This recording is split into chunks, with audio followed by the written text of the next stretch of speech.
नमस्कार विद्यार्थी मित्रांनो, मी अशोक पवार तुमचं सगळ्यांचं स्वागत करतो आपल्या वर्ल्ड ऑफ सायन्स म्हणजे सायन्स बाय अशोक पवार या ऑनलाईन प्लॅटफॉर्मवरती। विद्यार्थी मित्रांनो, तुम्हाला सिरीज आवडत असेल, सिरीजमध्ये एक एक टॉपिक आपण कव्हर करत चाललेलो आहे। एक्झामपर्यंत जेवढं पॉसिबल होईल तेवढं सगळे टॉपिक मी या ठिकाणी कव्हर करण्याचा प्रयत्न करतो। ह्याची PDF तुम्हाला टेलिग्राम चॅनलला मी उपलब्ध करून देत आहे। त्या अनुषंगाने फक्त रिव्हिजन करत जा, मार्क येणार 100%।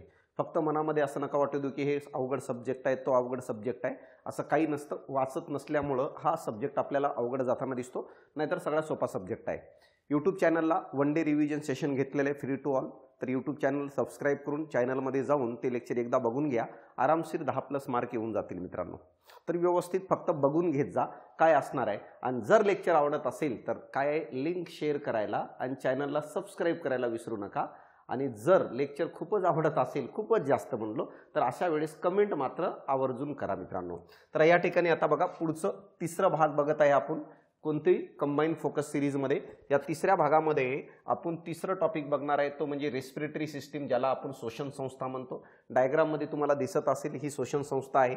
दोन्ही बाजूने दोन फुफ्फुस दिलेले आहेत आणि या फुफ्फुसाचं काम, लंग्सचं काम काय आहे हे श्वसन संस्थेमध्ये आपण पाहणार आहे की हवा कशी घेतली जाते, बाहेर कशी फेकली जाते, यामध्ये कोणकोणते घटक भाग घेत असतात, त्यांचं रोल काय असणार आहे, ते प्रश्नांच्या माध्यमातून या ठिकाणी आपण कव्हर करणार आहे। पहिला प्रश्न बघा, श्वसनासंबंधी योग्य विधाने निवडायचे आपल्याला, बरोबर विधान निवडायचे। पहिला आहे ऑक्सिशोशन यानी अरेबिक रेस्पिरेशन, इंग्लिशमधून त्याला अरेबिक रेस्पिरेशन म्हणतात।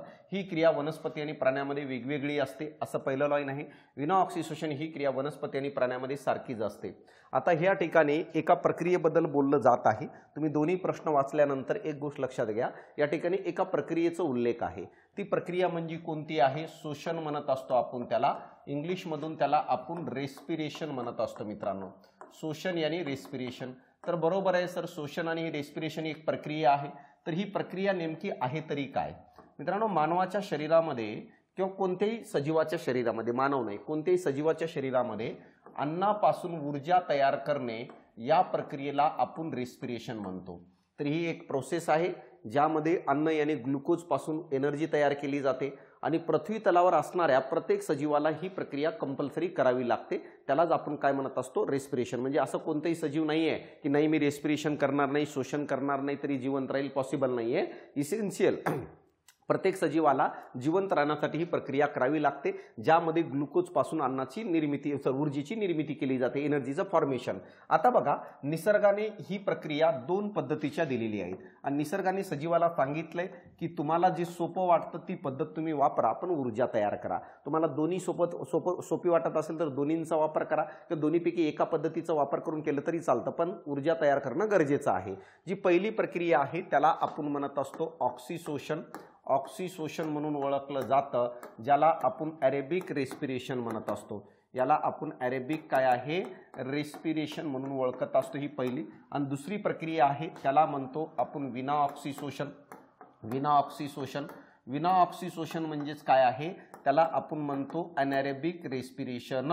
तर आता बघा, या दोन प्रक्रिया निसर्गाने दिली आणि सांगितलं तुम्हाला जी सोपी वाटेल त्या पद्धतीने तुम्ही वापर करा आणि ऊर्जेची निर्मिती करा, जीवन जगा, एन्जॉय करा, लाईफ जगा, आहे की नाही? आणि जर तुम्हाला वाटत असेल दोन्ही वापर करायला आम्हाला योग्य वाटत नाही, दोन्ही मी वापरणार नाही, मग मरा, खपा, जीव द्या, काही करा, म्हणजे याचा अर्थ दोन्हीपैकी एकाचा कंपल्सरी वापर करावा लागेल। कोरायला का? जर तुला एन्जॉय करायचं असेल, लाईफ जगायचं आहे, सगळं जीवन व्यतीत करायचं असेल तर। आता कोणत्याही सजीवाला हे ऑप्शन दिलेले आहेत। ऑक्सिशोशन मध्ये काय केलं जातं? ऑक्सिशोशन म्हणजे काय माहित आहे का?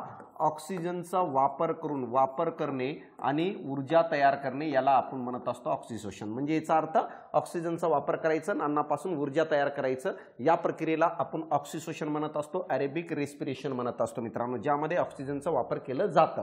आता बघा, सेकंड पॉइंट काय आहे? ऑक्सिशोषणाची अभिक्रिया जी आहे वनस्पती व प्राणीमध्ये सारखीच घडते। प्राणीमध्ये काय आहे? सारखीच घडते, म्हणजे त्याच्यात फरक नसतो। म्हणजे वनस्पतीमध्ये अरेबिक रेस्पिरेशन जशी घडणार त्याच पद्धतीची प्राण्यामध्ये पण घडताना दिसतं, दोघांमध्ये आपल्याला फरक आढळताना दिसत नाही। मग नेमकी ही अभिक्रिया घडते कशी बघा, तर हा ग्लुकोजचा रेणू आहे C6H12O6, हा ग्लुकोजचा रेणू आहे। या ग्लुकोजच्या रेणूमध्ये ऑक्सिजन मिसळलं जातं, ऑक्सिजन मिसळलं जातं। ऑक्सिजन काय करतो? त्या ग्लुकोजच्या रेणूला तोडण्याचं काम करतो मित्रांनो। ऑक्सिजन त्या ग्लुकोजच्या रेणूला तोडण्याचं काम करतं आणि जेव्हा ऑक्सिजन ग्लुकोजच्या रेणूला तोडतो तर त्याच्यातून 6 कार्बन डायऑक्साईडचे रेणू तयार होतात, 6 H2O चे रेणू तयार होतात आणि प्लस 686 कॅलरी एवढी ऊर्जा तयार होताना आपल्याला दिसते मित्रांनो। तर ही ऊर्जेचं फॉर्मेशन या ठिकाणी झालं। या 686 कॅलरीपैकी 420 कॅलरी जी आहे ही हीटच्या स्वरूपात बाहेर पडत असते आणि 266 कॅलरी जी ऊर्जा आहे ही केमिकलच्या स्वरूपात बाहेर पडते, रासायनिक ऊर्जेच्या स्वरूपात, आणि हीच ऊर्जा आपण वापरत असतो सजीव आपल्या कार्य करण्यासाठी। तर ही जी ॲरोबिक रेस्पिरेशनची अभिक्रिया आहे ही वनस्पती आणि प्राण्यामध्ये सारखीच घडते, म्हणजे वनस्पतीमध्ये पण असेच प्रोडक्ट भेटत असतात आणि प्राण्यामध्ये पण असेच प्रोडक्ट भेटत असतात, त्याच्यात काही फरक पडत नाही। हे कोण करत असतात माहित आहे का? हे ते सजीव करत असतात ज्या सजीवाला ऑक्सिजन घेण्यासाठी काही प्रॉब्लेम नाहीये, ज्याला इझिली ऑक्सिजन प्राप्त होतो, ऑक्सिजनला शोधायची गरज नाहीये, ऑक्सिजन शोधण्यासाठी कुठं जायची गरज नाहीये, ऑक्सिजन प्राप्त करण्यासाठी स्ट्रगलची गरज नाहीये, असे सर्व सजीव हे ऑक्सिशोषण करत असतात। याच्यामध्ये खास करून विकसित सजीवांचा समावेश होतो ज्याला इझिली ऑक्सिजन उपलब्ध होत असतो। जसं वनस्पती विकसित असतील ज्याच्यामध्ये काय वनस्पतींमध्ये मूळ खोड पाने आहेत अशा वनस्पती, किंवा आपण असेल पृष्ठवंश प्राणी ज्याला ऑक्सिजन इझिली भेटून जातो, व्हर्टिब्रेट ॲनिमल, हे असणारे ऑक्सिशोषण। विना ऑक्सिशोषणामध्ये काय? विना ऑक्सिशोषणामध्ये काय आहे तर ह्याच्यामध्ये ऑक्सिजन शिवाय अन्नापासून ऊर्जा तयार केली जाते। ह्याच्यामध्ये काय आहे? ऑक्सिजन शिवाय काय करणे? ऊर्जा तयार करणे। म्हणजे असे काही प्राणी आहेत की जे ऊर्जा तयार करण्यासाठी ऑक्सिजनचा वापर करत नाही, डायरेक्ट अन्नाचं रूपांतर ऊर्जेमध्ये मित्रांनो, कोरेला का डायरेक्ट अन्नाचं रूपांतर ऊर्जेमध्ये, ऑक्सिजनची गरज लागत नाही। तर म्हणजे याचा अर्थ असा ग्लुकोज आहे, या ग्लुकोजमध्ये ऑक्सिजन मिक्स केलं नाही, सरळ सरळ त्याचं रूपांतर ऊर्जेत तयार झालं। आता बघा हे कोण करत असतात रे? विना ऑक्सिशोषण कोण करतात? असे सजीव ज्याला जिवंत राहायचंय पण त्यांच्याकडे ऑक्सिजन नाही आहे। तर हे जे लोअर ऑर्गॅनिझम आहेत जे अशा जागेवर राहतात की ज्या ठिकाणी ऑक्सिजन उपलब्ध नाहीये, ते सर्व अनॅरोबिक रेस्पिरेशन करत असतात। कोण करतात बघा? त्याच्या पहिले एक पॉइंट समजून घ्या। अरेबिक यानी विना ऑक्सिशोषण ही अभिक्रिया वनस्पती व प्राणी मध्ये आपल्याला वेगळी आढळताना दिसते, वेगळी घडते। म्हणजे याचा अर्थ अनॅरोबिक रेस्पिरेशन घडल्यानंतर प्रोडक्ट जो भेटणार होतं तो प्रोडक्ट वनस्पतीमध्ये वेगळं भेटतं आणि प्राण्यामध्ये वेगळं भेटतं, म्हणजे अनॅरोबिक रेस्पिरेशन ही प्रक्रिया वेगळी आहे। आता ही क्रिया कोण करत असतं? उदाहरण जर बघितलं तर जेवढे काही अंतःपरजीवी सजीव आहेत, अंतःपरजीवी सजीव म्हणजे याचा अर्थ त्याला इंग्लिश मधून म्हणत असतो आपण एंडोपॅरासाइटिक, म्हणजे याचा अर्थ एखाद्या सजीवाच्या शरीराच्या आतमध्ये जीवन जगणारे मायक्रो ऑर्गॅनिझम हे अनॅरोबिक रेस्पिरेशन करत असतात। वनस्पतीमध्ये जर बघितलं तर वनस्पती जेव्हा बीजांकुरण करत असते, जमिनीच्या खाली बीजाला रोवतो त्यावेळेस ऑक्सिजन भेटत नाही म्हणून ते अनॅरोबिक रेस्पिरेशन करतात। किण्वनची जी प्रक्रिया आहे ईस्ट, यामध्ये अनॅरोबिक रेस्पिरेशन घडताना आपल्याला दिसतं। तर हे सगळे अनॅरोबिक रेस्पिरेशन त्या सजीवांमध्ये दिसतं ज्याला ऑक्सिजन भेटत नाही। मानव पण हे अनॅरोबिक रेस्पिरेशन करतं, पण कधी माहित आहे का? आणीबाणीच्या काळामध्ये, जेव्हा मानवाला असं कळतं की आता ऑक्सिशोषणाच्या साहाय्याने ऊर्जा उपलब्ध होते तेवढी गरजेची आहे, त्याच्यापेक्षा जास्त पण रिक्वायरमेंट आहे, तर अशा वेळेस मानवाच्या सेल्या अनॅरोबिक रेस्पिरेशन करतात। उदाहरणामध्ये तुम्ही रनिंग करत आहात, रनिंग करत असताना तुम्हाला ऊर्जेची रिक्वायरमेंट जास्त असते, अशा वेळेस नुसतं ऑक्सिशोषणाच्या साहाय्याने ती गरज भागत नाही। म्हणून अशा वेळेस ज्या शरीराच्या पेशीला जास्त ऑक्सिजनची ऊर्जेची गरज आहे तशा शरीरातील पेशी जी आहेत आपल्या, ते काय करत असतात? अनॅरोबिक रेस्पिरेशन करतात कष्टाचं कार्य करत असताना। वनस्पती आणि प्राण्यामध्ये वेगवेगळी घडते। मग कशी घडते बघा? वनस्पती आणि प्राण्यामध्ये विना ऑक्सिशोषण प्रक्रिया वेगळी घडते। कशी घडते तर सगळ्यात पहिल्यांदा प्राण्यामध्ये बघूया। प्राण्यामध्ये कोण रे प्राणी? तर प्राण्यांचं उदाहरण जर बघितलं तर काही अंतःपरजीवी जीवाणू असतात शरीराच्या आतमध्ये राहणारे, किंवा मानव जेव्हा कष्टाचं कार्य करतं त्यावेळेस मानवाच्या पेशी अनॅरोबिक रेस्पिरेशन करतात का? कारण नुसतं ऑक्सिजनचा वापर करून ऊर्जेची रिक्वायरमेंट पूर्ण होत नाही, म्हणून त्या पेशी काय करत असतात? टेम्पररी कालावधीसाठी अनॅरोबिक रेस्पिरेशन करून ऊर्जा तयार करतात।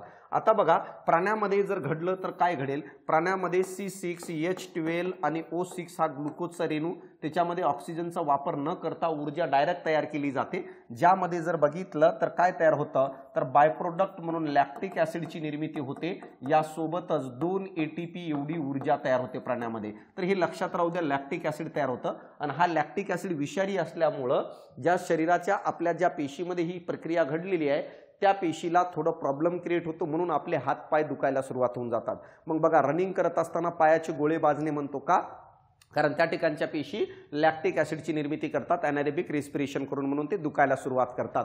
जिममध्ये वर्कआउट करत असताना हात दुखणे वगैरे. आता बघा, जर वनस्पतीमध्ये जर घडलं तर काय होईल? तर वनस्पतीमध्ये ॲज अ प्रोडक्ट वेगळे भेटत असतात आपल्याला.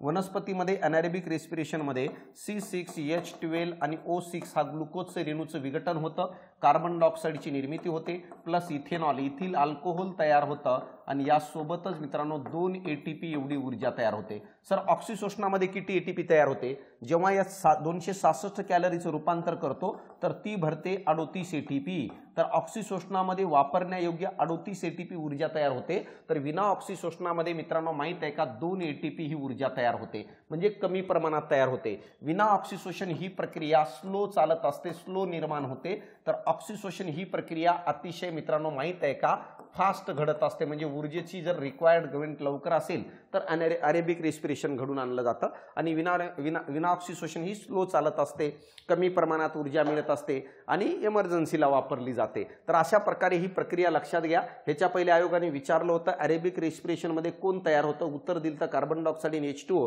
तर बाकीचे घटक तुम्हाला विचारलं जाण्याची शक्यता आहे, यासाठी हा प्रश्न बनवलेला आहे राजा. आता बघा, या ठिकाणी या प्रश्नाचं उत्तर तुम्हाला आता देता यायला पाहिजे. काय आहे प्रश्नाचं उत्तर तुम्ही सांगा आता. ऑक्सिशोषण ही क्रिया, अरेबिक रेस्पिरेशन ही क्रिया वनस्पती आणि प्राण्यामध्ये वेगवेगळी असते, हे विधान चुकीचं आहे. कारण अरेबिक रेस्पिरेशन ही प्रक्रिया वनस्पती आणि प्राण्यामध्ये सारखीच घडते मित्रांनो.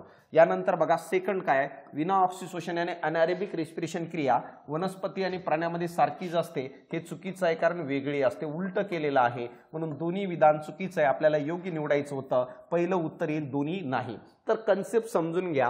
प्रश्न रिफ्लेक्ट झाला की पेपरमध्ये तुमच्या डोक्यात प्रश्नाचं उत्तर येण्याच्या अगोदर मित्रांनो माहित आहे का मी यायला पाहिजे. मी तुमच्या डोक्यात आलो 100% उत्तरापर्यंत जाणार, कारण तुम्हाला मी लक्षात आलो म्हणजे तुम्हाला कळेल की मी बोर्डवर काय काय बोललेलो होतो.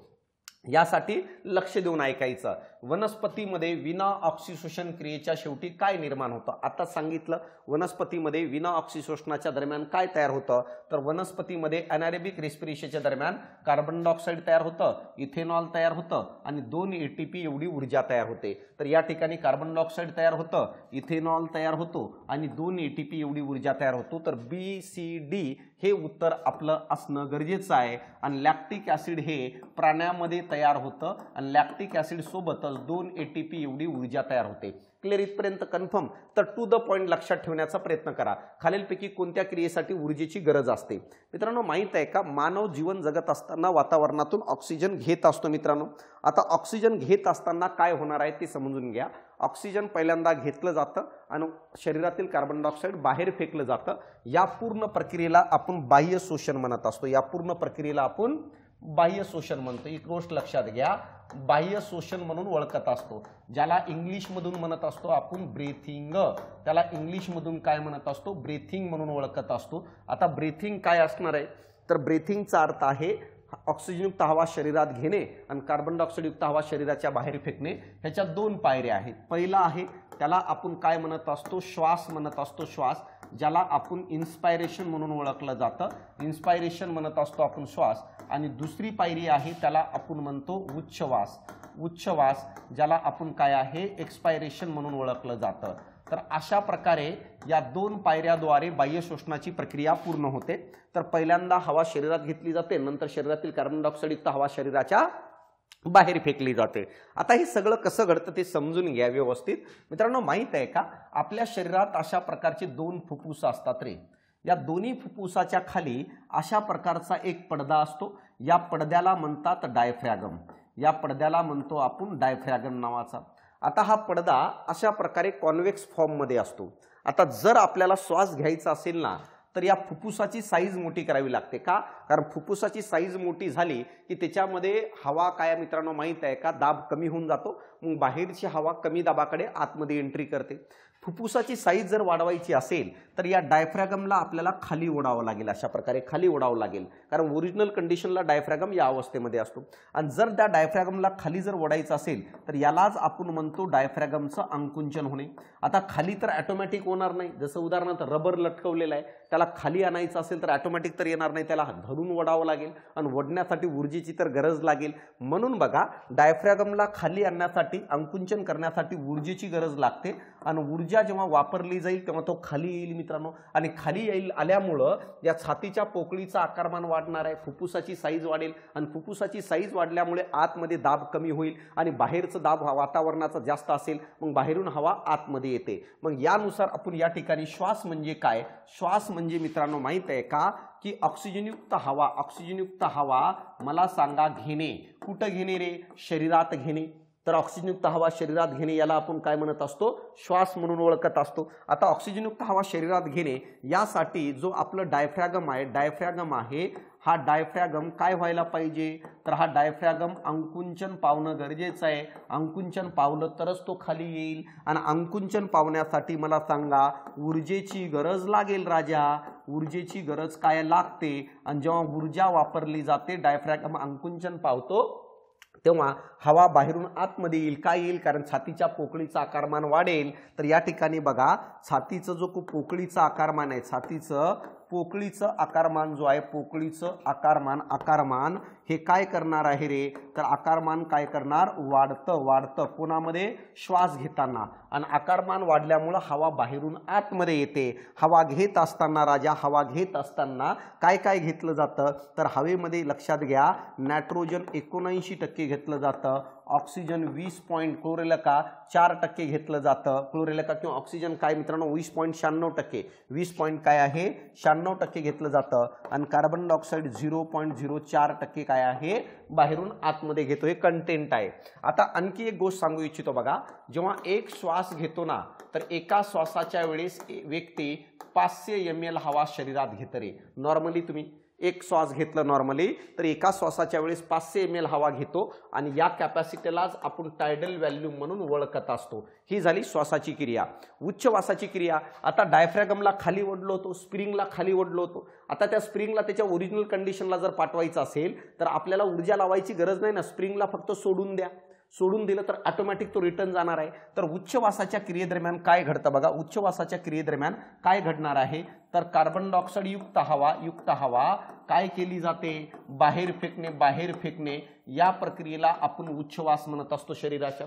यासाठी आपल्याला काय करावं लागेल रे? डायफ्रॅगम जो आहे, डायफ्रॅगमला रिलॅक्स करावं लागेल. रिलॅक्स म्हणजे सोडून द्यावं लागेल. आणि जसं खाली धरून ठेवलं होतं त्याला सोडून दिलं वरती, तर सोडून दिल्यानंतर ओरिजिनल पोझिशनला जाईल. त्याला ऊर्जेची तर गरज नाही. तर या ठिकाणी ऊर्जेची गरज आहे का? ऊर्जेची गरज नसते. आणि जसं डायफ्रॅगम वरती जाईल, फुफ्फुसाला वरती असं करून टाकेल आणि फुफ्फुसाला वरती केल्यामुळे मला सांगा फुफ्फुसाची साईज लहान होईल. म्हणजे छातीचा पोकळीचा आकारमान काय होईल? छातीच्या पोकळीचा आकारमान लहान होतं. लहान झाल्यामुळं आतमध्ये दाब वाढेल आणि आतमध्ये दाब वाढल्यामुळे हवा बाहेर फेकली जाईल. आणि बाहेर फेकत असताना नायट्रोजन जेवढं घेतलं होतं 79% तेवढंच दिलं जातं. कार्बन डायऑक्साईड मित्रांनो 4.4% बाहेर फेकलं जातं आणि ऑक्सिजन 16.4% बाहेर फेकलं जातं. तर अशा प्रकारे ही उच्छवास आहे. आणि नॉर्मली जर हवा बाहेर फेकली जात असेल ती पण फक्त 500 ml फेकली जाते. म्हणजे एका श्वासाच्या वेळेस नॉर्मली जेवढी हवा घेतो तेवढीच हवा बाहेर फेकत असतो उच्छवासाच्या वेळेस. म्हणजे किती? 500 ml मित्रांनो. तर ही गोष्ट लक्षात घ्या. तर या दोन्ही प्रक्रियेवर येणाऱ्या काळात जर प्रश्न विचारलं तर उत्तर चुकता कामा नये मित्रांनो. नाहीतर काही अर्थ नाहीये. युद्धाची प्रॅक्टिस करून पण युद्धात हारणे, मारायची प्रॅक्टिस करून मार खाऊन येणे, म्हणजे ती अवस्था होईल मित्रांनो. आणि ह्याच्यासोबत तुम्ही नाही, मी पण मार खाणार आहे जर मार्क नाही आलं तर. तर अशा प्रकारे बघा, श्वास आणि उच्छवास दोन्ही क्रिया तुम्हाला समजली असेल. इथं ऊर्जेची गरज लागते, तिथं ऊर्जेची गरज लागत नाही. तर खालीलपैकी कोणत्या क्रियेसाठी ऊर्जेची गरज असते? तर पटकन सांगा. श्वासासाठी आणि इन्स्पायरेशनसाठी. उच्छवासासाठी ऊर्जेची गरज लागत नाही, हवा बाहेर फेकली जाते. म्हणून उत्तर तुमचं पहिलं यायला पाहिजे मित्रांनो. तर अपेक्षा करतो की तुमचं मन मन प्रसन्न होत असेल, कारण काही पॉईंट समजल्यानंतर भारी वाटतं मित्रांनो. आता बघा, पेशी शोषणाच्या खालीलपैकी पायऱ्या कोणत्या? आता पेशी शोषण म्हणजे काय माहित आहे का? सेलच्या आतमध्ये सेल्युलर रेस्पिरेशन म्हणतो. पेशीच्या आतमध्ये अन्नापासून ऊर्जा तयार करणे यालाच आपण पेशी शोषण म्हणत असतो, याला सेल्युलर रेस्पिरेशन म्हणतो. जसं उदाहरणामध्ये अशी सेल आहे, या सेलमध्ये मित्रांनो माहित आहे का, बाहेरचं अन्न आतमध्ये जातं आणि अन्न आतमध्ये जात असताना त्याच्यापासून ऊर्जा तयार होते. सेलमध्ये बघा एक केंद्रक असतं आणि या सेलमध्ये पेशीचे सेलचे अनेक ऑर्गनेल्स असतात. त्याच्यापैकी एक ऑर्गनेल सेलमध्ये प्रेझेंट असतं, त्याला आपण तंतुकणिका म्हणत असतो. तंतुकणिका म्हणतो, त्याला मायटोकॉन्ड्रिया म्हणतात मित्रांनो. काय म्हणतो आपण राजा त्याला? मायटोकॉन्ड्रिया. आता साधं उदाहरण सांगू का, तुम्हाला भारी वाटेल. पेशीच्या आतमध्ये अन्नापासून ऊर्जा तयार करणे म्हणजेच काय? पेशी शोषण, त्याला सेल्युलर रेस्पिरेशन. कसं तयार केलं जातं? सिंपल प्रोसेस आहे बघा. जसं शेतामधून लाकूड आणून आपण चुलीत जाळून ऊर्जा तयार करतो, त्याच पद्धतीने बाहेरून अन्नाला आणून पेशीच्या आतमध्ये अन्नाला जाळून ऊर्जा तयार केलं जातं. आता लाकूड जेव्हा शेतातून आणतो तर पूर्ण लाकूड आणल्यानंतर तो पूर्ण मोठा लाकूड चुलीमध्ये टाकत नाही आपण, तर पहिल्यांदा घराच्या जवळ आल्यानंतर त्या घराच्या जवळ आपण त्या लाकडाचे तुकडे करतो आणि त्या तुकड्याला चुलीत नेऊन जाळतो. सेम त्याच पद्धतीने जसं आपल्या घरामध्ये लाकडाला जाळण्यासाठी चूल आहे, तशाच प्रकारे पेशीच्या आतमध्ये अन्नाला जाळण्यासाठी असणाऱ्या चुलीलाच आपण तंतुकणिका म्हणत असतो, मायटोकॉन्ड्रिया म्हणतो. परंतु या चुलीमध्ये डायरेक्ट ग्लुकोजला पाठवता येत नाही, म्हणून सगळ्यात पहिल्यांदा पेशीच्या आत आल्यानंतर चुलीमध्ये त्या ग्लुकोजला टाकण्याच्या अगोदर पहिल्यांदा या पेशीच्या आतमध्ये त्या ग्लुकोजचे तुकडे केले जातात, जसं घरामध्ये त्या लाकडाचे तुकडे केलो, आणि यानंतर त्या तुकड्यांना मला सांगा चुलीमध्ये टाकून जाळलं जातं, ज्या चुलीला आपण मायटोकॉन्ड्रिया म्हणतो. तर या पूर्ण प्रक्रियेला, पेशी शोषणाच्या या पूर्ण प्रक्रियेला 3 पायऱ्यांमध्ये विभागण्यात आलेले आहे. लक्षात राहू द्या हा, त्या पूर्ण प्रक्रियेला 3 पायऱ्यांमध्ये विभागण्यात आलेला आहे. पेशी शोषण याला आपण 3 पायऱ्यांमध्ये विभागलेला आहे. सगळ्यात पहिली पायरी जर कोणती असेल तर सगळ्यात पहिल्या पायरीला आपण म्हणत असतो ग्लायकोलिसिस. ग्लायकोलिसिस ही पायरी म्हणजे काय मित्रा? तर ग्लायकोलिसिस ही पायरी म्हणजे घरामध्ये लाकडाला आणून पहिल्यांदा लाकडाचे तुकडे काढणे. ग्लायकोलिसिस ही पायरी जर कुठं घडत असेल तर ही पायरी घडते पेशी द्रव्यात. पेशी द्रव्यात काय आहे? ही पायरी घडते म्हणजे काय आहे? सायटोप्लाझ्मामध्ये. म्हणजे चुलीच्या बाहेर घडणारी प्रक्रिया म्हणजे ग्लायकोलिसिस. म्हणजे या ठिकाणी बघा, हे जे तुकडे करणे म्हणजे ग्लायकोलिसिस. चुलीत टाकण्याच्या अगोदर म्हणजे मायटोकॉन्ड्रियाकडे पाठवण्याच्या अगोदर जी प्रक्रिया घडते त्यालाच आपण काय म्हणत असतो? ग्लायकोलिसिस म्हणतो. आता ग्लायकोलिसिस या पायरीमध्ये काय घडतं ते समजून घ्या. ग्लायकोलिसिस या पायरीमध्ये जो ग्लुकोज बाहेरून घेतलं होतं ना, या ग्लुकोजचे तुकडे केले जातात. आता ग्लायकोलिसिस या पायरीमध्ये ग्लुकोजचे तुकडे केले तर तुकडे तर भेटणार ना. मग आता कोणकोणते तुकडे भेटतात? ग्लायकोलिसिस या पायरीमध्ये कोणकोणते तुकडे भेटतात? तर मित्रांनो माहित आहे का, ग्लायकोलिसिस या पायरीमध्ये सगळ्यात पहिल्यांदा बघा 2 रेणू हे पायरुविक ऍसिडचे भेटतात. पायरुविक ऍसिडचे 2 रेणू भेटतात. लक्षात राहू द्या, 2 रेणू पायरुविक ऍसिडचे भेटतात. या व्यतिरिक्त आणखी काही तुकडे आपल्याला भेटताना दिसतात. NaDH2 चे 2 रेणू भेटतात. 2 रेणू हे NaDH2 चे आपल्याला तयार होताना दिसतात, 2 रेणू. या व्यतिरिक्त आणखी काही तुकडे आपल्याला तयार होताना दिसतात. H2O चे 2 रेणू तयार होतात. H2O चे 2 रेणू तयार होतात आणि यासोबतच 2 रेणू हे ATP चे तयार होतात. तर तुम्हाला विचारलं जाईल ग्लायकोलिसिस या अभिक्रियेमध्ये कोणते मॉलिक्युल्स तयार होतात? तर ग्लुकोज पासून पायरुविक ऍसिडचे 2 रेणू, NaDH2 चे 2 रेणू, H2O चे 2 रेणू आणि ATP चे 2 रेणू. आता बघा, ग्लुकोज मध्ये असणारी सर्व ऊर्जा ही आता कुठं आली? तर 2 ATP बाहेर पडली. बाकी उरलेली सर्व ऊर्जा पायरुविक ऍसिड आणि NaDH2 मध्ये राहिली, कारण पाण्यामध्ये तर एनर्जी नसते. तर बघा, जर 38 ATP ऊर्जा जर एवढी ग्लुकोज मध्ये आहे तर त्याच्यापैकी 2 ATP बाहेर पडली. उरलेली 36 ATP ऊर्जा ही 2 पायरुविक ऍसिडच्या रेणूत आहे आणि मित्रांनो 2 NaDH2च्या रेणूत आहे. आता बघा, या रेणूला आपल्याला तंतुकणिकेत जाळण्यासाठी पाठवायचं होतं. परंतु मित्रांनो माहित आहे का, हे जे पायरुविक ऍसिड आहे याला तंतुकणिकेत डायरेक्ट पाठवता येत नाही. यासाठी पहिल्यांदा पायरुव्हिक ॲसिडचे पुन्हा तुकडे करावे लागतात. पायरुव्हिक ॲसिडचे पुन्हा काय आहे, तुकडे करावे लागतात. आणि या पायरुव्हिक ॲसिडचे पुन्हा तुकडे कुठं केले जात असतील तर पुन्हा तुकडे हे पेशी द्रव्यातच केले जातात. पेशी द्रव्यात आणि सायटोप्लाझ्मामध्ये केले जातात. आणि जेव्हा पायरुव्हिक ॲसिडचे तुकडे केलो तेव्हा आपल्याला आणखी काही नवीन रेणू भेटतात. आणखी काही आपल्याला नवीन रेणू भेटतात. कोणकोणते तर पायरुव्हिक ॲसिडच्या तुकड्यातून आपल्याला ॲसिटिल कोएन्झाइम एन्झाइम ए नावाचे रेणू भेटले. ॲसिटिल कोएन्झाइम ए नावाचा रेणू भेटलं. कुठं भेटलं माहिती आहे का, पायरुव्हिक ॲसिडचे तुकडे केल्यानंतर पेशी द्रव्यामध्ये. यासोबतच मित्रांनो माहित आहे का, यासोबतच आणखी NaDH2 चे रेणू आपल्याला पुन्हा तयार होताना दिसतात. आणि यासोबतच आपल्याला कार्बन डायऑक्साईडचे रेणू तयार होताना पण या ठिकाणी दिसतात मित्रांनो. तर 2 रेणू हे NaDH2चे, 2 रेणू कार्बन डायऑक्साईडचे तयार होतात. आता बघा, जेवढी ऊर्जा ग्लुकोजमध्ये होती ती ऊर्जा पायरुव्हिक ॲसिड आणि NaDH2 मध्ये आलती. आता पायरुव्हिक ॲसिडचे तुकडे केल्यानंतर ती ऊर्जा आपल्याला ॲसिटिल कोएन्झाइम आणि NaDH2 मध्ये येताना दिसली. म्हणजे सर्व ऊर्जा ही NaDH2 चे रेणू आणि ॲसिटिल कोएन्झाइम मध्ये आली. आणि आता या सर्व रेणूला तंतुकणिकेमध्ये नेऊन जाळलं जातं. आणि तंतुकणिकेमध्ये नेऊन जाळणे म्हणजे सेकंड पायरी आहे. आणि त्या सेकंड पायरीलाच आपण क्रेब सायकल म्हणून ओळखत असतो. त्या सेकंड पायरीलाच आपण क्रेब सायकल म्हणतो. क्रेब सायकल मध्ये काय केलं जाईल रे, ही दुसरी पायरी आहे क्रेब सायकल. याला ट्रायकार्बोक्झिलिक आम्ल चक्र म्हणतात. या क्रेब सायकलला ट्रायकार्बोक्झिलिक आम्ल चक्र म्हणतो. ज्यामध्ये काय केलं जातं, ज्यामध्ये जो ॲसिटिल कोएन्झाइम ए होता, ॲसिटिल कोएन्झाइम ए नावाचा हा रसायन तयार झालता. ह्याचं विघटन केलं जातं, ह्याला जाळलं जातं. कुठं जाळलं जातं, ही प्रक्रिया कुठं घडते, तंतुकणिका मायटोकॉन्ड्रिया यानी चुलीमध्ये नेऊन काय केलं जातं, जाळलं जातं. जेव्हा ॲसिटिल कोएन्झाइम एच्या रेणूला या चुलीमध्ये नेऊन जाळलं जातं तेव्हा मित्रांनो काय तयार होतं, तेव्हा त्याच्यातून तयार होतात कार्बन डायऑक्साईडचे रेणू, तेव्हा त्याच्यातून तयार होतात H2O चे रेणू, तेव्हा त्याच्यातून तयार होतात NaDH2 चे रेणू, तेव्हा त्याच्यातून तयार होतं FADH2 चे रेणू. तर अशा प्रकारे हे सगळे रेणू आपल्याला या क्रेब सायकलमध्ये तयार होताना दिसतात. आणि काही रेणू ATPचे पण आपल्याला तयार होताना दिसतात. तर आता बघा, ही झाली सेकंड पायरी. आणि फायनली तिसरी पायरी आहे ज्याला आपण म्हणतो इलेक्ट्रॉन वहन साखळी. इलेक्ट्रॉन वहन साखळीमध्ये काय केलं जाईल रे, इलेक्ट्रॉन वहन साखळीमध्ये तयार झालेल्या NaDH2 च्या रेणूचं रूपांतर ATPत केलं जातं.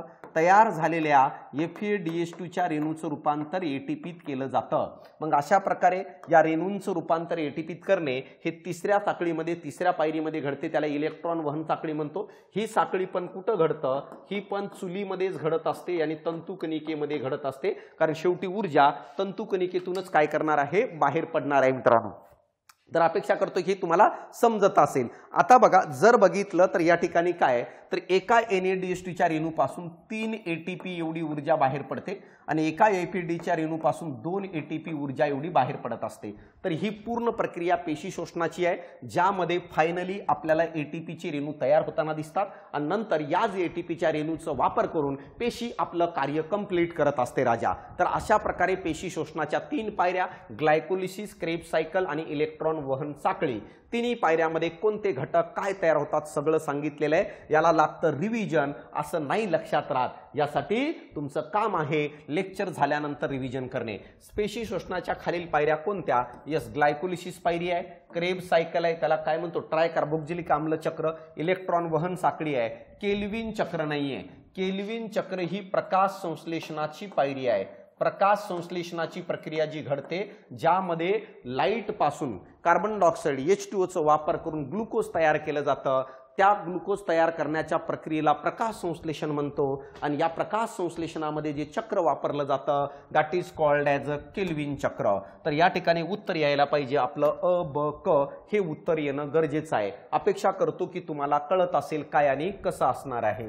खालीलपैकी कोणत्या पायरीमध्ये NaDH2 रेणूचे रूपांतर ATP च्या रूपात केलं जातं. आता सांगितलं 3 पायऱ्या कोणकोणतं, ग्लायकोलिसिस, क्रेब सायकल, इलेक्ट्रॉन वहन साखळी. आणि मी तुम्हाला सांगितलं एका NaDH2 च्या रेणूपासून मित्रांनो माहित आहे का 3 ATP ऊर्जा आणि एका FeDH2च्या रेणूपासून 2 ATP ऊर्जा ही कुठं घडतं तर तिसरी पायरी, that is called as a electron transport chain reaction, electron वहन साखळी. म्हणून या प्रश्नाचं उत्तर तिसरं आहे, that is called as electron वहन साखळी. मित्रांनो तिन्ही पायऱ्या व्यवस्थित सांगितलं, येणाऱ्या काळात तुम्हाला प्रश्न विचारू शकतात. जर तुम्हाला वाटत असेल की आपलं सायन्स कच्चं आहे, थोडं पक्क करून घ्यायचं आहे, तर बेसिक पासून ते ॲडव्हान्स पर्यंत फाउंडेशन बॅच पण आहे, जी नवीन रेकॉर्डिंग चालू झालेली आहे, अपडेटेड आहे, फुल्ली कन्सेप्च्युअल आहे, fully examination point of view आहे. तर आवर्जून तुम्ही फाउंडेशन बॅच सजेस्ट करा. मी नाही म्हणत की तुम्ही लावा बॅच, कारण की तुम्हाला फाउंडेशन बॅच लावून पण अर्थ नाही आहे, कारण तुमचा ऑलरेडी बऱ्यापैकी अभ्यास झाला आहे, पेपर जवळ आहे. पण माझं सजेशन आहे की जर तुमच्या कॉन्टॅक्टमध्ये कोणी नवीन मुलं असतील जे MPSCला सुरुवात केली असतील, तर अशा मुलांना तुम्ही आवर्जून आपल्या फाउंडेशन बॅचचं सजेशन देऊ शकता. आणि तुम्हाला जर वाटत असेल तर एकतर ही सुपर 60 बॅच किंवा 1 डे बॅच आहे, तर बघा एकदा घेऊन बघा. 200-250 रुपये फीस आहे.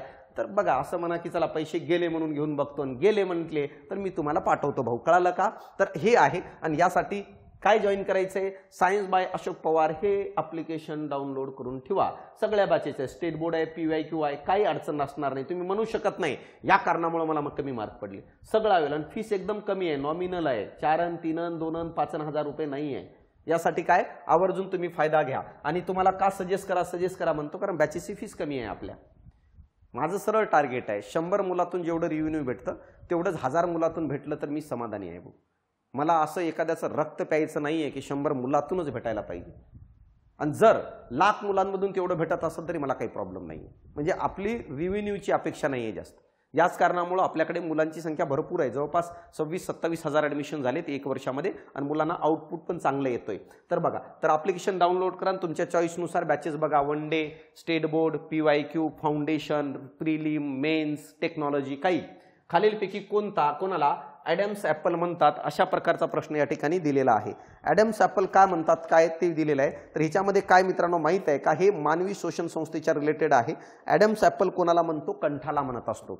तर या ठिकाणी बघा, ह्याचं उत्तर कंठ आहे. आता हे काय मॅटर आहे ते समजून घ्या. या ठिकाणी दिलं असेल बघा, या ठिकाणी नाव दिलंय ॲडम्स ॲपल, कोणाला म्हणतो आपण, कंठाला म्हणत असतो. या ठिकाणी कंठाच्या ठिकाणी कसं असतं माहित आहे का, समजा अशा प्रकारे हे डायग्राम ड्रॉ जर केलो, हा माउथचा पार्ट आहे, नागपुड्याचा पार्ट इथून चालू होतं मित्रांनो, हा नागपुड्याचा पार्ट चालू होतो, या ठिकाणी आलं, आणि या ठिकाणी मला सांगा हा पार्ट चालू झालं. तर हा नागपुड्याचा पार्ट आहे, ज्याद्वारे हवा घेतली जाते, ज्यामध्ये हेअर्सद्वारे हवा गाळली जाते. मधल्या भागामध्ये रक्तवाहिन्या वरती आलेल्या असतात, जे हवेला गरम करून आतमध्ये पाठवतात. आणि या ठिकाणी एक लॅक्रिमल डक्ट असतो, लॅक्रिमल नलिका, अश्रू नाकावाटे पण पडतं, माहित आहे ना मित्रांनो. एखाद्या माणसाला रडताना बघितलं का, रडताना बघितलं तर कसं कळतं रडू राहिलो, अश्रू येऊ राहिले. अश्रू कुठून येतात, अश्रू डोळ्यातून येतात, हो राहिलं का. आणि काही लोकांच्या नाकातून पण अश्रू येतात, खास करून मुली रडताना बघा, मुलींचे अश्रू डोळ्यातून कमी, नाकातून जास्त गळताना आपल्याला दिसतं, आहे की नाही का. कारण की आता ते मला माहित नाही का रडतात ते, पण एक ऑब्झर्वेशनला येतं. तर अशा प्रकारे नाकातून अश्रू का येतात, कारण डोळ्यामध्ये अश्रू निर्माण करणाऱ्या लॅक्रिमल ग्लँड असतात. आणि या लॅक्रिमल ग्लँड जे आहे त्याच्या 2 पाईप बाहेर पडतात, एक पाईप नाकात ओपन होतो आणि एक पाईप डोळ्यातच, म्हणून अश्रू नाकातून तसेच डोळ्यातून येतात. आता बघा, यानंतर पुढचा भाग चालू होतो घसा. घसा यानी फॅरिंग्स मित्रांनो. तर घसा काय आहे बघा, घसा काय आहे, घसा अन्ननलिका आणि श्वास नलिका यांचा कॉमन मार्ग आहे. कारण नाकातून येणारी हवा पण पुढे याच घशामध्ये येते, आणि माउथद्वारे अन्न पण याच घशामध्ये येतो. तर घसा म्हणजे अन्ननलिका आणि श्वास नलिका या दोघांचा एकत्रित मार्ग आहे. आणि मित्रांनो, ज्यातून हवा आणि अन्नाला पुढे पाठवलं जातं. या घशाचे पुढे 2 फाटे फुटतात मित्रांनो, या घशाचे पुढे 2 फाटे फुटतात. एक असणार आहे ट्रॅचियाचं, ज्याला श्वास नलिका म्हणतो, ट्रॅचिया आणि श्वास नलिका. आणि दुसरा असतं अन्ननलिका, ज्याद्वारे अन्नाला घेऊन पुढे जात असतो आपण. आणि श्वासाला मला सांगा, या श्वास नलिकेतून पुढे आणलं जातं, श्वास नलिकेतून. आता बघा, यानंतर या अन्नाला आणि श्वासाला वेगळं करणारा एक पडदा या श्वास नलिकेच्या तोंडावर असतं, त्याला आपण म्हणत असतो इपिग्लॉटिस. त्याला आपण काय म्हणतो, इपिग्लॉटिस म्हणून ओळखलं जातं. इपिग्लॉटिस हा अन्नाला अन्ननलिकेत ढकलतो आणि हवेला श्वासनलिकेमध्ये ढकलण्याचं काम करतं आणि जर इपिग्लॉटिसमध्ये काही प्रॉब्लेम आलं अन्नकण श्वासनलिकेत येतून यामुळे आपल्याला ठसका लागतो। यानंतर बघा या श्वासनलिकेच्या तोंडावर या ठिकाणी एक बॉक्स असतो आणि त्या बॉक्सलाच आपण कंठ म्हणत असतो। अशा प्रकारे एक बॉक्स असतो त्यालाच आपण कंठ म्हणत असतो, त्याला आपण लॅरिंग्स म्हणतो आणि यालाच आपण ॲडम ॲपल म्हणून ओळखलं जातं, यालाच आपण ॲडम्स ॲपल म्हणतो। कंठाला साऊंड बॉक्स पण म्हणतात, साऊंड बॉक्स पण म्हणत असतो का, कारण कंठाच्या आतमध्ये अशा दोन पट्टी असतात, या दोन्ही पट्टीला वोकल कॉर्ड म्हणून ओळखत असतो, वोकल कॉर्ड म्हणत असतो। जसं गिटारामध्ये तारा लावलेले असतात तशा प्रकारच्या दोन तारा आपल्या कंठाच्या आतमध्ये असतात आणि त्या दोन्ही तारा आपसात आदळतात तेव्हा आवाजाची निर्मिती होते। मित्रांनो, या तारांची साईज मेल आणि फिमेलमध्ये वेगवेगळे असतात। मेलमध्ये 20 mm च्या साईज असतात आणि फिमेलमध्ये 15 mm च्या साईज असतात। या तारा किती ताटर आहेत, या तारांची साईज कशी आहे ह्याच्यावर डिपेंड करतं आवाज कसा असणार मित्रांनो। तर आवाज वेगवेगळं निर्माण करत असताना या तारात ॲडजस्टमेंट करावं लागतं, जसं गिटाराच्या तारा असतात आणि ही तारांची साईज जेवढी लहान असते तेवढं आवाज तो पातळ असतो मित्रांनो। म्हणून बघा तेवढा आवाज पातळ असतं। तारांची साईज जेवढी लहान असेल, जेवढं पातळ आवाज असेल तेवढं त्या आवाजाची पीच जास्त असते। पीच जास्त असणे म्हणजेच पातळ आवाज असणे आणि जेवढं पीच जास्त असेल तेवढं आवाज तो त्रासदायक असतो मित्रांनो। जसं मच्छरचा आवाजाचं व्होकल कॉर्ड एकदम बारीक आहे, त्या आवाजाची फ्रिक्वेन्सी जास्त असतं, पातळ आवाज असतो त्याचं पीच जास्त असतं, म्हणून मच्छरचा आवाज आपल्याला त्रासदायक वाटायला लागतो। मुलांचं आणि मुलींचं कंपॅरिझन जर केलं तर मुलींचं आवाज हा जास्त पीच असणार असतो आणि मुलींचा आवाज कंटिन्युअसली कानावर पडलं की आपल्याला त्रासदायक वाटायला सुरुवात करतो मित्रांनो।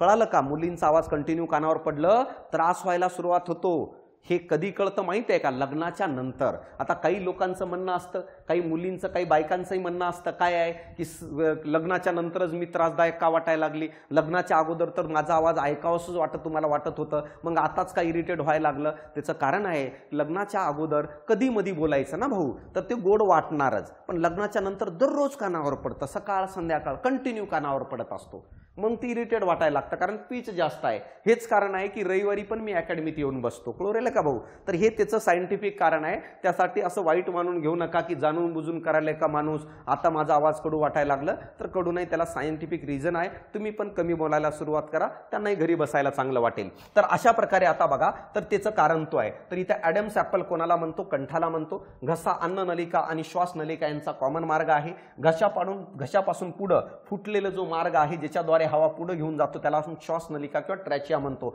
तर या प्रश्नाचं उत्तर दुसरं आहे। फुफ्फुस दोन थरांनी बनलेलं असतं, त्याच्यात बाहेरचा थर कोणता।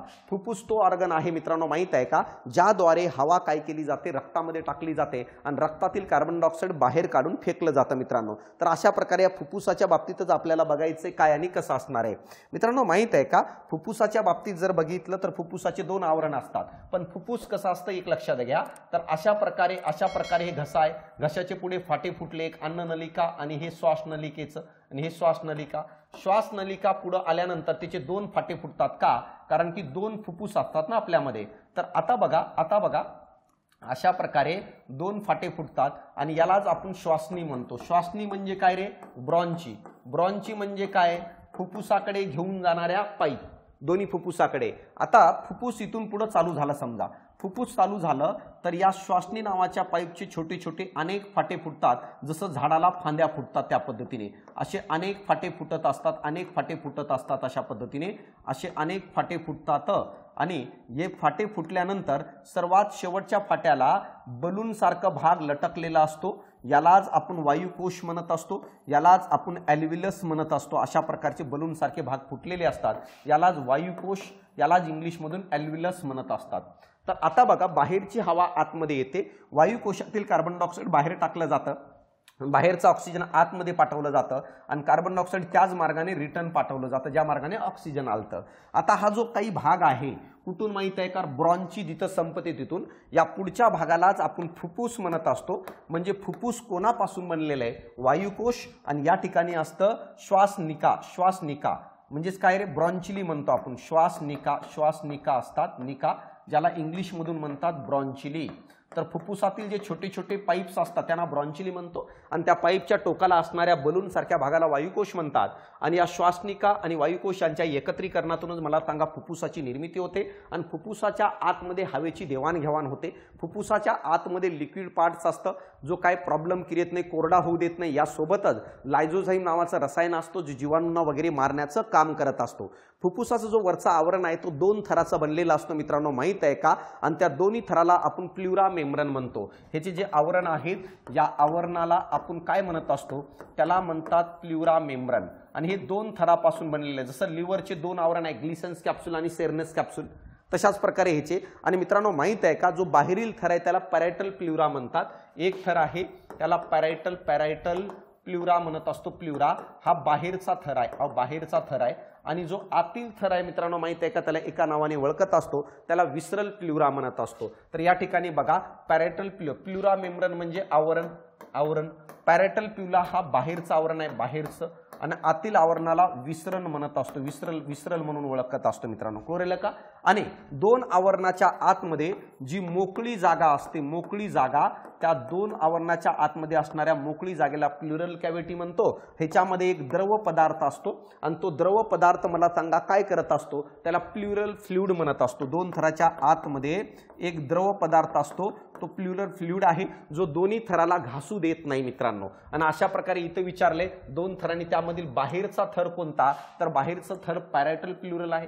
आतील थर कोणता, विसरल प्ल्युरल आहे. दोन्ही थराच्या आतमध्ये प्ल्युरल कॅव्हिटी आहे, त्याच्या आतमध्ये प्ल्युरल फ्लुइड आहे जो दोन्ही थराला काय घासू देत नाही मित्रांनो. तर हे लक्षात राहू द्या. बघा, प्ल्युरल स्पेस त्या ठिकाणी हा कॅव्हिटी आहे, कळलं का? 2 थर आहेत, बाहेरचा आणि एक आतमधला. बाहेरचा थर प्ल्युरल पॅरायटल प्ल्युरल बाहेरचा थर आहे, आतील थर काय रे, विसरल प्ल्युरल आहे. आणि दोघांच्या आतमध्ये मोकळी जागा आहे, त्याला प्ल्युरल स्पेस म्हणत असतो किंवा कॅव्हिटी. आणि ह्याच्या आतमध्ये एक द्रव पदार्थ आहे जो दोन्ही थराला घासू देत नाही मित्रांनो. तर अपेक्षा करतो की तुम्हाला समजलं असेल काय आणि कसं असणार आहे. खालीलपैकी कोणाला शोषणाचा प्रिन्सिपल मसल म्हणतात? शोषणाचं कोणाला प्रिन्सिपल मसल म्हणतो, अशा प्रकारचा या ठिकाणी प्रश्न आहे. व्यवस्थित लक्ष द्या मित्रांनो. माहित आहे का, हे 2 फुफ्फुस आहेत आपल्याकडे, 2 फुफ्फुस आहेत अशा पद्धतीचे. दोन्ही फुफ्फुसाच्या खाली अशा प्रकारचं एक पट्टी असते आणि हे पट्टीलाच आपण डायफ्रॅगम म्हणत असतो. आता हा जो डायफ्रॅगम आहे हाच काय करत असतो माहित आहे का, फुफ्फुसाची साईज चेंज करण्याचं काम करतं. जर डायफ्रॅगम खाली अंकुंचन पावला, खाली आला अंकुंचन पावलं, त्यावेळेस मला सांगा फुफ्फुसाची साईज वाढते आणि श्वास ही क्रिया घडते. आणि जर डायफ्रॅगमनी आपल्या जागेवर प्रसरण पावलं, रिलॅक्स झाला, तर उच्छवासाची क्रिया घडते आणि बाहेर पडतं. तर सगळं खेळ हे डायफ्रॅगमचा आहे आणि याच कारणामुळे या डायफ्रॅगमला आपण शोषणाचा प्रिन्सिपल मसल म्हणून ओळखत असतो, कारण तोच हे सगळं काम घडवून आणण्याचं काम करतं. म्हणून या डायफ्रॅगमला आपण त्या नावाने ओळखत असतो मित्रांनो. यासोबतच मित्रांनो माहित आहे का, शिंका येणे, उलटी येणे काय म्हणतो आपण, काय म्हणतो, उचकी लागणे म्हणत असतो. कळलं का? उचकी लागणे. मग बघा, शिंका येण्यासाठी हे कारणीभूत आहे, उचकी लागणे. खोकल्यासाठी पण डायफ्रॅगम कारणीभूत असतो मित्रांनो. तर तुला कधी कधी उचकी लागते ना जेवण करताना, मग लगेच तू आठवण काढतो, कोण आठवण केले की, अरे राजा असल्या दिवसात तुला कोण आठवण करणार आहे, घरचे करणार गेलेत, बाहेरचं व्यक्ती कोण करेल. आठवण करण्यासाठी तुला स्वतःला काहीतरी बनावं लागेल. मग उद्या बघा बरं, उद्या तू डेप्युटी कलेक्टर होऊन जा, पूर्ण जिल्हा पूर्ण देश तुला आठवण करेल, आहे की नाही. आठवण करणारा किती लांब असेल तरी दररोज आठवण करेल, 10 वेळेस फोन लावून विचारेल, काळजी घेईल, कधी तुझ्याकडे काही असेल तर. आणि तू असं बसून मला सांगा म्हणतो मला उचकी येऊ राहिली, कोणीतरी आठवण करू राहिले, नाही, तुला आठवण कोणी करणार गेले, तू डायफ्रॅगम बिघडले. कळालं का? हे लक्षात राहू दे, नाहीतर तू वेगळ्याच भ्रमात असेल, दररोज उचकी लागू राहिले, बहुतेक दररोज आठवण करायला की नाही, ते दुसऱ्यालाच आठवण करत राहते. तू आठवण कर, पहिले अभ्यास कोणतं राहिले ते, तेव्हा कुठंतरी तुला ते आठवण करेल भविष्यामध्ये. नाहीतर आठवणीमध्ये तूच आठवणीत राहून जाशील, होतं एक कोणतरी म्हणून. कळालं का इथपर्यंत?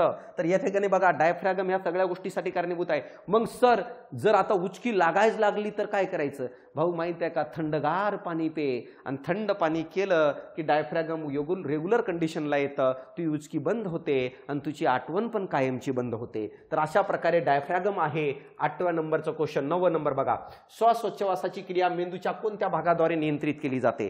मित्रांनो कंट्रोल तर करावं लागेल ना, श्वसनाची क्रिया ही कंट्रोल तर करावं लागेल. तर मित्रांनो माहित आहे का, तर काय असणार आहे, हे मेंदूचं मेडुला ऑब्लोंगेटा नावाचा जो भाग आहे, ही श्वासाची क्रिया नियंत्रित करत असते रे. श्वासाची क्रिया ही काय करत असतो, नियंत्रित करत असतो. कोणता भाग, मेडुला ऑब्लोगंटा नावाचा भाग ही श्वासाची क्रिया नियंत्रित करतं. तसेच ही हृदयाची क्रिया पण नियंत्रित करत असतं. यालाच आपण काय म्हणत असतो, मेंदूची शेपटी म्हणून ओळखत असतो. कोणाला, या मेडुला ऑब्लोगंटाला. कारण हा अनैच्छिक क्रियेवर नियंत्रण ठेवतं. श्वासाची क्रिया ही अनैच्छिक क्रिया आहे, इनव्हॉलेंटरी प्रोसेस आहे. तर हे सगळ्या इनव्हॉलेंटरी प्रोसेसवर नियंत्रण ठेवण्याचं काम मेडुला ऑब्लोगंटा करत असतो. सेरेबेलमला छोटा मेंदू म्हणून ओळखलं जातं आणि सेरेब्रमला मोठा मेंदू म्हणतो, लक्षात राहू द्या. हे छोटा मेंदू, हा मोठा मेंदू. आणि हायपोथॅलॅमसला अंतःस्रावी ग्रंथीचा सुप्रीम कमांडर म्हणतो. पुढच्या टॉपिकमध्ये हेच सगळं बघायचंय आपल्याला. तर अशा प्रकारे या प्रश्नाचं उत्तर तिसरं आहे. श्वसनाच्या व्हायटल कॅपॅसिटीमध्ये कोणत्या क्रियांचा समावेश होतो. मित्रांनो, माहित आहे का, माणूस जेव्हा हवा घेत असतो तर किती हवा घेतो, कसा हवा घेतो ते माहीत असणं गरजेचं आहे. त्याच्यावर प्रश्न येऊ शकतो. तर मी या ठिकाणी तुम्हाला सांगतो बघा, माणूस कसा हवा घेतो. नॉर्मली बसलेला असताना वेगळा हवा घेतो.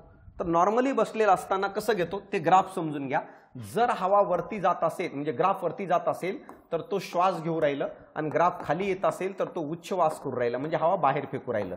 तर ग्राफच्या माध्यमातून सांगण्याचा प्रयत्न करतो बघा. जर वरती जात असेल तर तो श्वास घेतोय, खाली जात असेल तर तो उच्छ्वास करतोय. किती हवा कसं घेतोय ते मी तुम्हाला सांगतो बघा. अशा प्रकारे हे ग्राफ मी या ठिकाणी ड्रॉ केलेला आहे. तर अशा प्रकारे बघा, हा वरती ग्राफ चालला, श्वास घेऊ राहिलं, वरती ग्राफ चालला, श्वास घेऊ राहिलं, वरती ग्राफ गेलं, श्वास घेतलं, खाली फेकलं, खाली ग्राफ आलं, हवा बाहेर फेकलं, पुन्हा वरती गेलं, पुन्हा श्वास घेतोय. तर ग्राफवरून कळतंय नॉर्मल बसलेला असताना साधारण स्थितीमध्ये जेवढी हवा व्यक्ती घेतो तेवढीच हवा बाहेर फेकतोय. यालाच आपण टायडल व्हॉल्यूम म्हणत असतो. आणि मित्रांनो, ही हवा 500 ml असते. तर साधारण स्थितीमध्ये एखादा व्यक्ती एका श्वासाच्या वेळेस 500 ml हवा घेतो आणि एका उच्छ्वासाच्या वेळेस 500 ml हवा फेकतो. यालाच आपण टायडल व्हॉल्यूम म्हणतो. हे झालं नॉर्मल. पण अचानक तुला घरच्यांनी रामदेव बाबाच्या कार्यक्रमात घेऊन गेले आणि रामदेव बाबांनी काय सांगितलं, एकदम ताकद लावून हवा घ्या, जोराने हवा घ्या. मग आता तू जोराने हवा घ्यायला सुरुवात केलास, घेतलास. अरे पण कुठंतरी थांबावं लागेल ना. रामदेव बाबांनी सांगितलं म्हणून काय 2 वर्ष हवा घेत होतास का तू? नाही ना.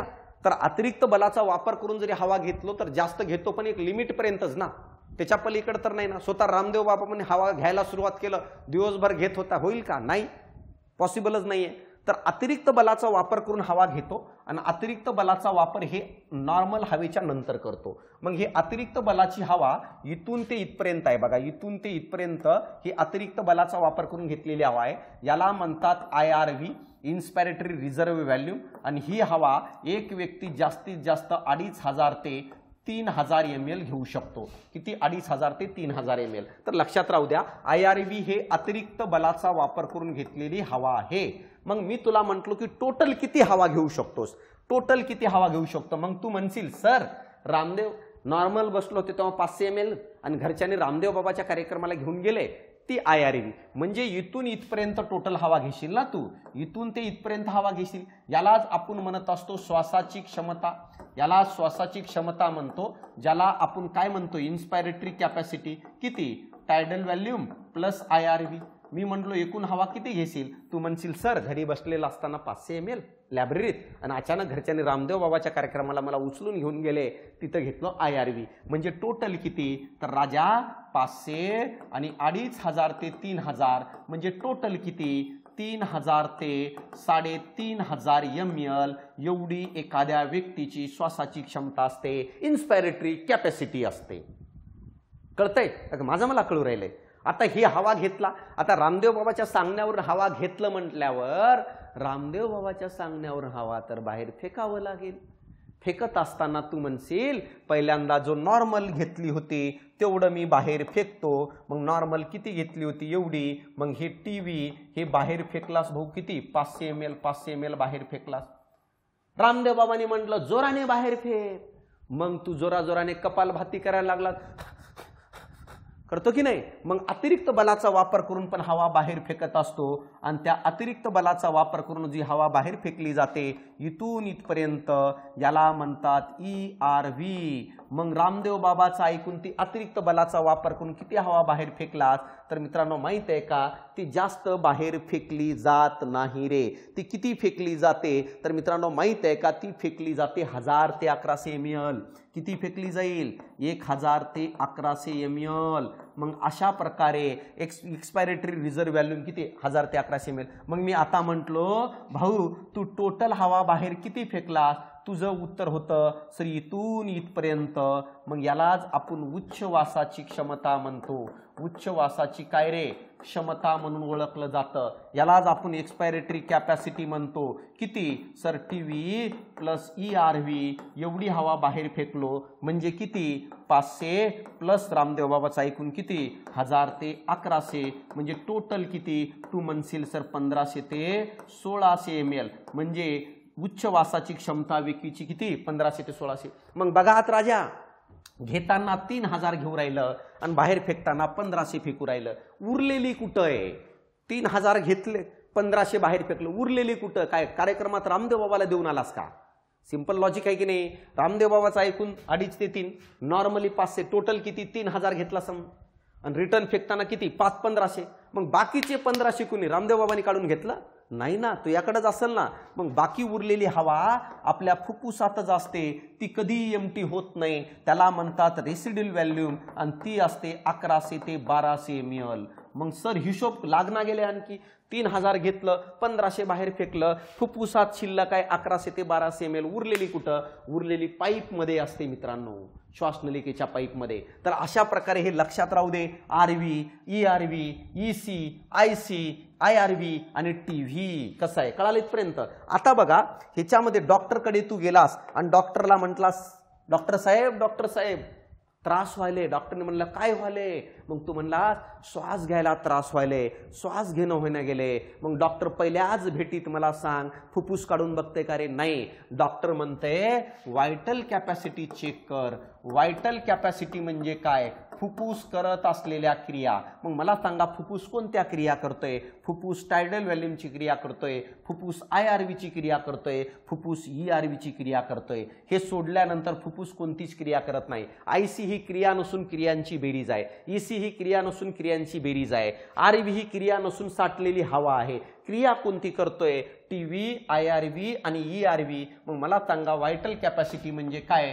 TV plus IRV plus ERV या तिघांची बेरीज म्हणजे व्हायटल कॅपॅसिटी. आणि मित्रांनो माहित आहे का या तिघांची बेरीज म्हणजे किती येते रे? तर 4000 ते 4600. 4000 ते बेरीज करत नाही मी, वेळ नाहीये.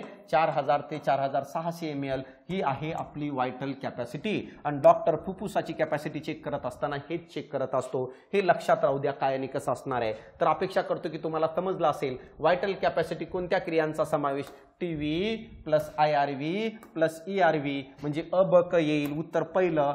RV म्हणजे 1100 ते 1200 ml हवा जी शिल्लक राहिलेली आहे. इथं ग्राफमध्ये तेच दिलेलं आहे बघा. तर या ठिकाणी ही आहे TV, यानंतर मला सांगा ही आहे IRV, त्यानंतर ही आहे ERV, खाली येणारी ERV.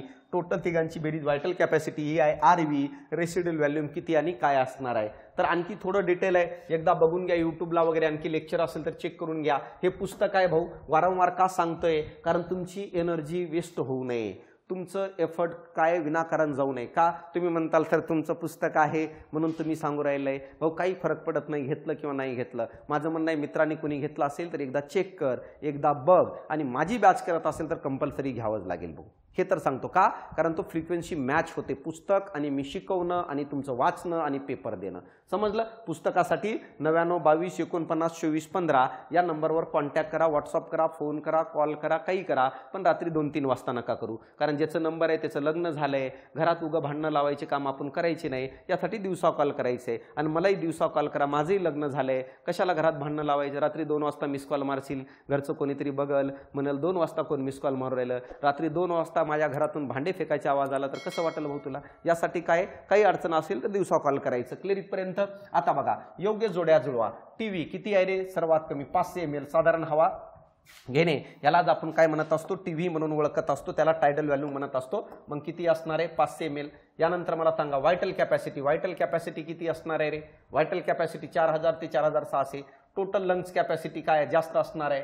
5100 ते आणि आरव्ही किती तर हे असेल तर अचं किती असणार आहे तिसरं अचं तिसरं एका ठिकाणी उत्तर काय तिसरे सिंपल आहे आता सांगितलंय सगळं मी तुम्हाला आता सांगितलं पुन्हा ते सांगायची गरज नाही आहे अतिरिक्त बलाचा वापर करून शरीरात घेतलेल्या हवेला काय म्हणतात IRV म्हणतो आणि अतिरिक्त बलाचा वापर करून बाहेर फाकलेला काय म्हणतो ERV म्हणतो IRV किती तर IRV 2500 ते 3000 आणि ERV किती 1000 ते 1100 ml कळलं का व्हायटल कॅपॅसिटी म्हणजे काय PV plus IRV plus ERV किती 4000 ते 4600 टोटल लंग्स कॅपॅसिटी किती 5100 ते 5800 च्या जवळपास total lungs capacity total lung capacity कसं दाखवणार PV plus IRV plus ERV आणि प्लस साठवलेली हवा RV शिल्लक असणारी या सगळ्यांची बेरीज तर अशा प्रकारे असणार आहे खालीलपैकी कोणत्या क्रिया तंतुकणिकेत घडतात ग्लायकोलिसिस क्रेब चक्र इलेक्ट्रॉन वहन साखळी आणि क्रेब सायकल